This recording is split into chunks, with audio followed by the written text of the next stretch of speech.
এই বিএনপি বড় বড় নেতারা খুব হুঙ্কার দেয়, কিন্তু শহীদ সালাউদ্দিন কাদের চৌধুরী ফাঁসির পরে সারা দেশে একদিন হরতাল দিতে পারে নাই। চট্টগ্রামে আধা বেলা হরতাল ডেকে দায়িত্ব সারিছিল, এখন এদের র্যাডম বেড়েছে, আর্কিলিস হয়ে গেছে।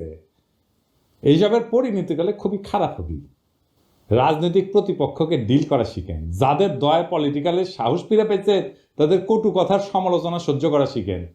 জুলাইয়ে একটা বড় দল আওয়ামী লীগ আপনাদের চাইতে বড় দল ছিল, ওর দিছে বাচ্চারা, দিল্লি পাঠিয়ে দিছে। এমন আর একটা পরিস্থিতি তৈরি করেন না আপনাদের কলে যাওয়ার জায়গা নাই।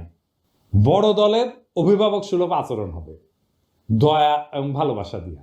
আপনারা নিজেদেরকে রাজনৈতিক প্রতিপক্ষ ভাবেন, মাথায় যদি নিজেদের বয়স্ক মুরব্বী আর তাদের বাচ্চা ভাবেন, তাহলে ভাই আপনারা রাজনীতি করতে পারবেন না। হ্যাঁ, আওয়ামী লীগের সাথে যে আচরণ করেছিলাম আমরা, আপনাদের সাথে সেটা শুরু করব, এবং এটা করলে আপনাদের চটি বাটি গোল হয়ে যাবে, কয়ে দিলাম আগে থেকেই। আবার দেখেন বিএনপির এক যুব নেতা স্লোগান দিচ্ছে, তুমি কে আমি কে বাঙালি বাঙালি। শুনুন,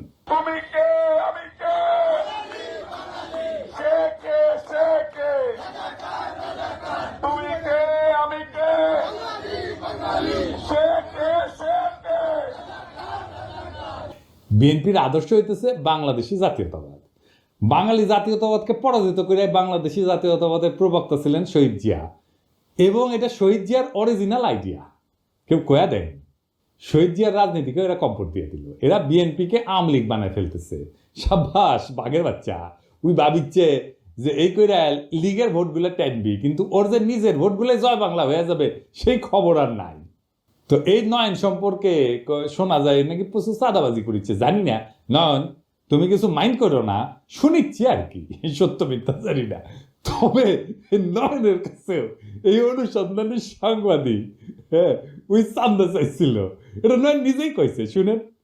উনি তো সেনাবাহিনীর মানে বহিষ্কৃত কর্মকর্তা, উনি সেনাবাহিনীতে চুরি করেছে, উনি মাদক এডিক্টেড, যে কারণে ওনার চাকরি চলে গিয়েছে। উনি তো আমার কাছে চাঁদা চাইছে, আমার কাছে লোক পাঠাইছে চাঁদার জন্য। ভাই নয়ন, তুমি ওরা গুরু মানো, তুমি ওরা গুরু মানো, তোমার কয় চান্দা, তোমার কাছে যদি চান্দা চায় তাহলে কি অবস্থা চিন্তা করো। যাই হোক, সত্যি কথা বলতে, যদি আওয়ামী লীগ 1975-এর পর গণতান্ত্রিক ধারায় ফিরে আসতো, আর কলকাতার ইন্টেলিজেন্সিয়ার পরামর্শে বাঙালি জাতীয়তাবাদ চাপাই না দিয়া বাংলাদেশি চেতনাকে বিশ্বাস করত, যদি তারা জিয়ার তুলনায় আরো গণতান্ত্রিক হওয়ার দিশা বেছে নিত, তাহলে আজ তাদের এমনভাবে উৎখাত হইতো না। তাই আজ যারা বাঙালি জাতীয়তাবাদের পতাকার নিচে বুক চাপড়ে কাটতেছেন, তাদের অনেকেই শেখ হাসিনার ওই ভারত ঘেঁষা রাজনীতির বিরুদ্ধে আপত্তি করেন নাই, কিন্তু বরং নিজেদের ভিতরের ইসলাম বিদ্বেষ থেকে জামাতকে গালি দিচ্ছেন, জিন্নাকে গালি দিচ্ছেন, বাঙালি জাতীয়তাবাদকে ধর্ম বিদ্বেষের হাতিয়ার বানাইছিলেন। শুধু তাই না, হাসিনার নির্মম নির্যাতন, নিপীড়ন, গুম, খুন, হত্যাকাণ্ডে তারা নীরব সমর্থন দিচ্ছেন। বিদেশে লুটপাট করার টাকা ভাগাভাগিতেও তারা মুখ ফেরায় থাকেনি, এবং এরই ফলাফল হলো আজকের এই পরিণতি, আওয়ামী লীগের পতন আর জামাতের উত্থানের বাড়তি সুযোগ। শফিক ভাই মানুষের মন জয় করে ফেলছে।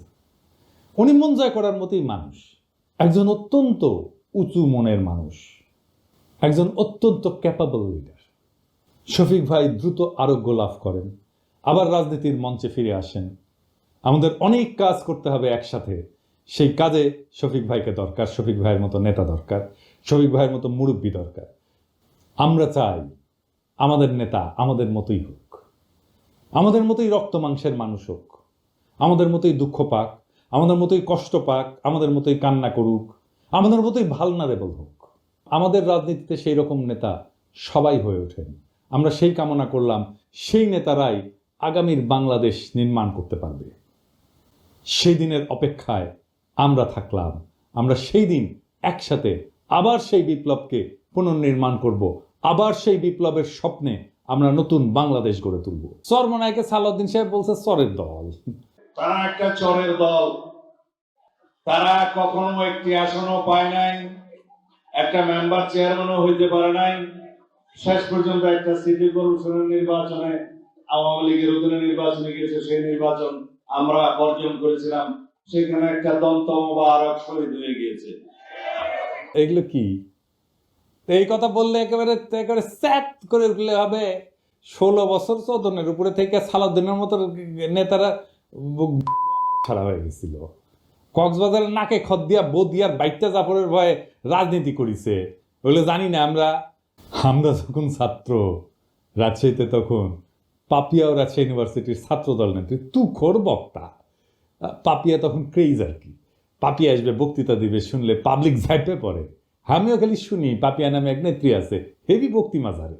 এ তো শোনা হয়নি কখনো। তো এর মধ্যে পলিটেকনিকে ইলেকশন হবে, আমি কাজ করতেছি দিন রাত, এটি আমাদের ক্যান্ডিডেট আছে, ভালো ক্যান্ডিডেট জিতবে আমরা জানি। হেভি গরম পড়িছে, রাজশাহীর গরম তো জানেন, চান্দি ফাটানো গরম। তো পাপিয়া আসিছে প্যানেল পরিচিতি অনুষ্ঠানে, গরমে ত্রাহি ত্রাহি অবস্থা। তো পাপিয়া বক্তৃতা দিতেছে ওই প্যানেল পরিচিতি। ছাত্রদল এই নির্বাচনে জিতবে, সেদিন ওরা যে কান্না করবে, সেই কান্নার পানিতে যে বন্যা হবে, সেই বন্যার পানিতে আমরা সাঁতার কেটে কেটে উল্লাস করব। ওই যে গরম, ওই গরমের চাইতেও বেশি গরম নিয়ে আমরা বিজয়ী হব। এর মানে কি?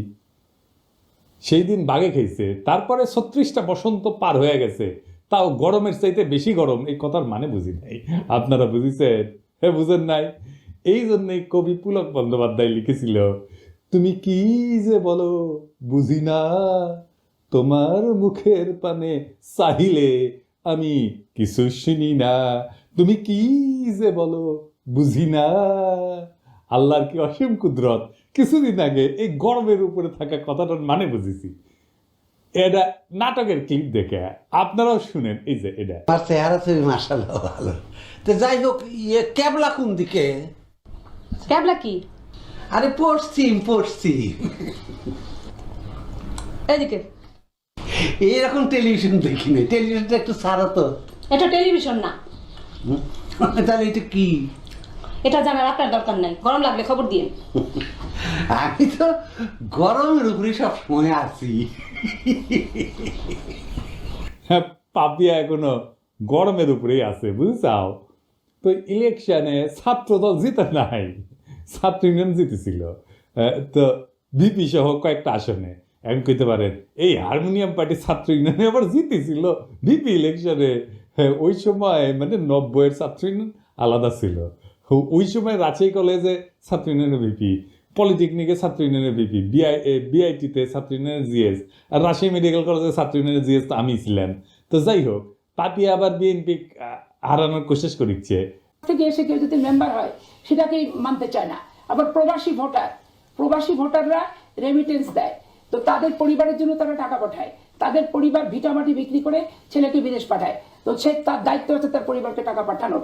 তার জন্য বাংলাদেশের রাজনীতিতে অংশ দিতে হবে, ভোটার বানাতে হবে। কে বলছে? বাংলাদেশের সুখ দুঃখ একটা নিরাপদ জায়গা থেকে তারা প্রতিবাদ করে।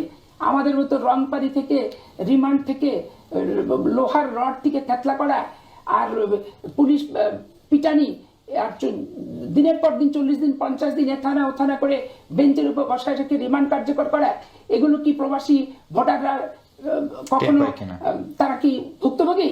তো ভুক্তভোগী হয়তো ভোটার ভুক্তভোগী হতে যাবে কেন? ভোটার অংশগ্রহণ হতে যাবে কেন? এগুলো মাঠ থেকে কি সুপারিশ আসে এটা আগে বুঝতে হবে। বিএনপির রিজভি ভাই কইছিলেন আওয়ামী লীগে কি একটা ভদ্রলোক নাই, কিন্তু রিজভি ভাই এরকম মূর্খ আর উন্মাদকে কেন দলে রাখিছেন? ও তো রাজনীতি কিছুই বুঝে না, ওর মাথাত কেউ ঢুকেছে প্রবাসীরা বিএনপি ভোট দিবে না, আর ওই সারিন্দা বাজানো শুরু করেছে প্রবাসীদের ভোটই দিবি না, যাতে যেন বিএনপি জিতে। প্রবাসীরা জেল জুলুম সহ্য করে না, তাই ভোট দিবার পারবে না। ওই এখনো গরমের মধ্যে আছে। আমাক কয় সকলে, দাদা ও কিছু কবেন না। কি আর কমু, ওর মাথার স্কুপ কুটি খুলে পড়েছে, ওটা খুঁজে দেয় না, ওটা খুঁজে দেওয়া লাগবে, তাহলে ঠিক হয়ে যাবে সব। বেশি গরম পড়েছে বোধ হয়। ইনকিলাব জিন্দাবাদ।